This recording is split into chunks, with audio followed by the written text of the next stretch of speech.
নমস্কার, সবাইকে জানাই শুভ নববর্ষের প্রীতি ও শুভেচ্ছা। বছরের এই নতুন দিনে আমাদের চ্যানেলের পক্ষ থেকে আপনাদের জন্য রইল অনেক অনেক ভালোবাসা।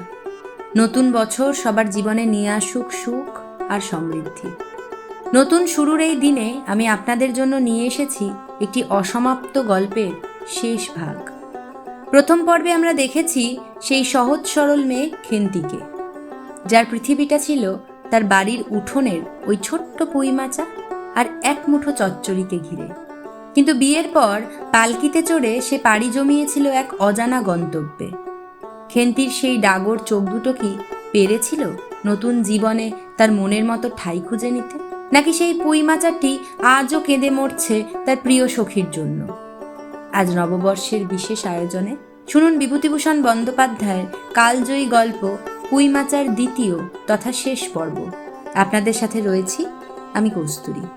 শুরু হচ্ছে আজকের গল্প পুঁইমাচা। ফাল্গুন চৈত্র মাসের বৈকাল বেলায় উঠোনের মাচায় রৌদ্রে দেওয়া আমসত্ত্ব তুলিতে তুলিতে অন্নপূর্ণার মন হু হু করিত। তার অনাচারী লোভী মেয়েটি আজ বাড়িতে নাই যে। কোথা হইতে বেড়াইয়া আসিয়া লজ্জাহীনার মতো হাতখানি পাতিয়া মিনতির সুরে অমনি বলিবে, মা বলবো একটা কথা, ওই কোনটা ছিঁড়ে একটুখানি। 1 বছরের ওপর হইয়া গিয়াছে। পুনরায় আষাঢ় মাস, বর্ষা বেশ নামিয়াছে। ঘরের দাওয়ায় বসিয়া সহায়হরি প্রতিবেশী বিষ্ণু সরকারের সহিত কথা বলিতেছেন। সহায়হরি তামাক সাজিতে সাজিতে বলিলেন, ও তুমি ধরে রাখো, ওরম হবেই দাদা, আমাদের অবস্থার লোকের ওর চেয়ে ভালো আর কি জুটবে। বিষ্ণু সরকার তালপাতার চাটাইয়ের উপর উবু হইয়া বসিয়াছিলেন। দূর হইতে দেখিলে মনে হইবার কথা তিনি রুটি করিবার জন্য ময়দা চটকাইতেছেন। গলা পরিষ্কার করিয়া বলিলেন, না সব তো আর, তাছাড়া আমি যা দেব নগদই দেব। তোমার মেয়েটির হয়েছিল কি? সহায়হরি হুকাটায় 5-6টি টান দিয়া কাশিতে কাশিতে বলিলেন, বসন্ত হয়েছিল শুনলাম। ব্যাপার কি দাঁড়ালো বুঝলে? মেয়ে তো কিছুতে পাঠাতে চায় না। 250 আন্দাজ টাকা বাকি ছিল। বললে ও টাকা আগে দাও, তবে মেয়ে নিয়ে যাও। একেবারে চামার। তারপর বললাম, টাকাটা ভায়া ক্রমে ক্রমে দিচ্ছি। পুজোর তত্ত্ব কম করেও 30 টাকার কমে হবে না ভেবে দেখলাম কিনা। মেয়ের নানা নিন্দে ওঠালে, ছোট লোকের মেয়ের মতো চলে, হাবাতে ঘরের মতো খায়, আরও কত কি। পৌষ মাসে দেখতে গেলাম, মেয়েটাকে ফেলে থাকতে পারতাম না, বুঝলে। সহায়হরি হঠাৎ কথা বন্ধ করিয়া জোরে মিনিট কতক ধরিয়া হুকায় টান দিতে লাগিলেন। কিছুক্ষণ দুজনের কোনো কথা শোনা গেল না। অল্পক্ষণ পরে বিষ্ণু সরকার বলিলেন, তারপর? আমার স্ত্রী অত্যন্ত কান্নাকাটি করতে পৌষ মাসে দেখতে গেলাম মেয়েটার যে অবস্থা করেছে। শাশুড়িটা শুনিয়ে শুনিয়ে বলতে লাগলো, না জেনে শুনে ছোট লোকের ঘরে কুটুম্বিতা করলেই এরকম হয়। যেমনি মেয়ে তেমনি বাপ। পৌষ মাসের দিনে মেয়ে দেখতে এলে শুধু হাতে। পরে বিষ্ণু সরকারের দিকে চাহিয়া বলিলেন, বলি আমরা ছোট লোক কি বড় লোক তোমার তো সরকার খুঁড়ো জানতে বাকি নেই। বলি পরমেশ্বর চাটুর্যের নামে নীলকুচির আমলে এ অঞ্চলে বাঘে গরুতে 1 ঘাটে জল খেয়েছে। আজই না হয় আমি প্রাচীন। আভিজাত্যের গৌরবে সহায়হরি শুদ্ধ স্বরে হাহা করিয়া খানিকটা শুষ্ক হাস্য করিলেন। বিষ্ণু সরকার সমর্থনসূচক একটা অস্পষ্ট শব্দ করিয়া বারকতক ঘাড় নাড়িলেন। তারপর ফাল্গুন মাসেই তার বসন্ত হলো। এমন চামার, বসন্ত গায়ে বেরুতেই টালায় আমার এক দূর সম্পর্কের বোন আছে। একবার কালীঘাটে পুজো দিতে এসে তার খোঁজ পেয়েছিল, তারই ওখানে ফেলে রেখে গেল। আমায় না একটা সংবাদ না কিছু। তারা আমায় সংবাদ দেয়, তা আমি গিয়ে দেখতে পাওনি। না, এমনই চামার, গহনাগুলো অসুখ অবস্থাতেই গা থেকে খুলে নিয়ে তবে টালায় পাঠিয়ে দিয়েছে। যাক, তা চলো যাওয়া যাক, বেলা গেল। চার কি ঠিক করলে? পিঁপড়ের টোপে মুড়ির চার তো সুবিধে হবে না। তারপর কয়েক মাস কাটিয়া গিয়াছে। আজ আবার পৌষ পার্বণের দিন। এবার পৌষ মাসের শেষাশেষি এত শীত পড়িয়াছে যে এইরূপ শীত তাহারা কখনো জ্ঞানে দেখেন নাই। সন্ধ্যার সময় রান্নাঘরের মধ্যে বসিয়া অন্নপূর্ণা সরু চাকলি পিঠের জন্য চালের গুঁড়ার গোলা তৈয়ারি করিতেছেন। পুটি ও রাধি উনুনের পাশে বসিয়া আগুন পোহাইতেছে। রাধি বলিতেছে, আর একটু জল দিতে হবে মা, অত ঘন করে ফেললে কেন? পুটি বলিল, আচ্ছা মা, ওতে একটু নুন দিলে হয় না? ও মা, দেখো মা, রাধির দোলায় কোথায় ঝুলছে, এক্ষুনি ধরে উঠবে। অন্নপূর্ণা বলিয়া উঠিলেন, সরে এসে বসো মা, আগুনের ঘাড়ে গিয়ে না বসলে কি আগুন পোহানো হয় না?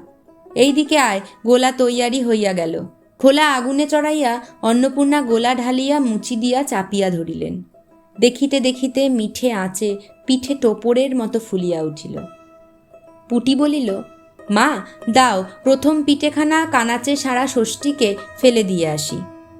অন্নপূর্ণা বলিলেন, একা যাসনে, রাধিকে নিয়ে যা। খুব জ্যোৎস্না উঠিয়াছিল।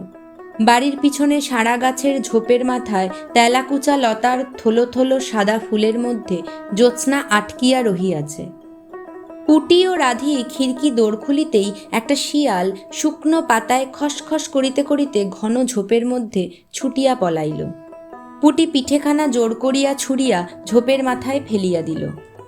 তাহার পর চারিধারের নির্জন বাষ্পনের নিস্তব্ধতায় ভয় পাইয়া ছেলে মানুষ পিছু হটিয়া আসিয়া খিড়কি দরজার মধ্যে ঢুকিয়া পড়িয়া তাড়াতাড়ি দ্বার বন্ধ করিয়া দিল। পুটি ও রাধি ফিরিয়া আসিলে অন্নপূর্ণা জিজ্ঞাসা করিলেন, দিলি? পুটি বলিল, হ্যাঁ মা, তুমি আর বছর যেখান থেকে নেবুর চারা তুলে এনেছিলে সেখানে ফেলে দিলাম। তারপর সে রাত্রে অনেকক্ষণ কাটিয়া গেল। পিঠে গড়া প্রায় শেষ হইয়া আসিয়াছে। রাতও তখন খুব বেশি। জ্যোৎস্নার আলোয় বাড়ির পিছনের বনে অনেকক্ষণ ধরিয়া একটা কাঠঠোকরা পাখি ঠকর ঠকর শব্দ করিতেছিল। তাহার স্বরটাও যেন ক্রমে তন্দ্রালু হইয়া পড়িতেছে। দুই বোনের খাইবার জন্য কলার পাতা চিরিতে চিরিতে পুটি অন্যমনস্কভাবে হঠাৎ বলিয়া উঠিল, দিদি বড় ভালোবাসত। তিনজনেই খানিকক্ষণ নির্বাক হইয়া বসিয়া রহিল। তাহার পরে তাহাদের তিনজনেরই দৃষ্টি কেমন করিয়া আপনা আপনি উঠানের এক কোণে আবদ্ধ হইয়া পড়িল। সেখানে বাড়ির সেই লোভী মেয়েটির লোভের স্মৃতি পাতায় পাতায় শিরায় শিরায় জড়াইয়া তাহার কত সাধের নিজের হাতে পোঁতা পুঁই গাছটির মাচা জুড়িয়া বাড়িয়া উঠিয়াছে। বর্ষার জল ও কার্তিক মাসের শিশির লইয়া কচি কচি সবুজ ডগাগুলি মাচাতে সব ধরে নাই, মাচা হইতে বাহির হইয়া দুলিতেছে, সুপুষ্টু নধর প্রবর্ধমান জীবনের লাবণ্যে ভরপুর। কিন্তু বর্ষার রাতে যখন বৃষ্টির শব্দ হয়, তখন আজও মনে হয় সেই লতানো পুঁই গাছটির প্রতিটি পাতায় খান্তিই যেন ফিরে এসেছে। তার সেই না মেটা স্বাদ, সেই এক মুঠো চচ্চড়ি খাওয়ার অবুঝ খিদে, সবটাই যেন মিশে আছে ওই সবুজ মাচাটার গভীরে। বিভূতিভূষণ আমাদের শিখিয়ে দিয়ে গেলেন, জীবন ফুরিয়ে গেলেও কিছু মায়া, কিছু স্মৃতি কোনোদিন ফুরায় না। আজ নববর্ষের দিনে খান্তির এই বিষণ্ণ কাহিনী আপনাদের কেমন লাগলো কমেন্টে আমাকে অবশ্যই জানাবেন। পয়লা বৈশাখের এই ব্যস্ততার মাঝেও আপনারা সময় বের করে গল্পটি শুনেছেন, তার জন্য আমি কৃতজ্ঞ। গল্পটি ভালো লাগলে বন্ধুদের সাথে শেয়ার করবেন আর আমাদের পাশে থাকবেন। আগামীতে আপনারা আর কোন লেখকের গল্প আমার কণ্ঠে শুনতে চান তা জানাতে ভুলবেন না। আমি কস্তুরী আজকের মতো বিদায় নিচ্ছি। নতুন বছর আপনাদের সবার খুব ভালো কাটুক। দেখা হবে খুব শীঘ্রই নতুন কোনো কালজয়ী গল্পের সাথে। ভালো থাকবেন, সুস্থ থাকবেন। নমস্কার।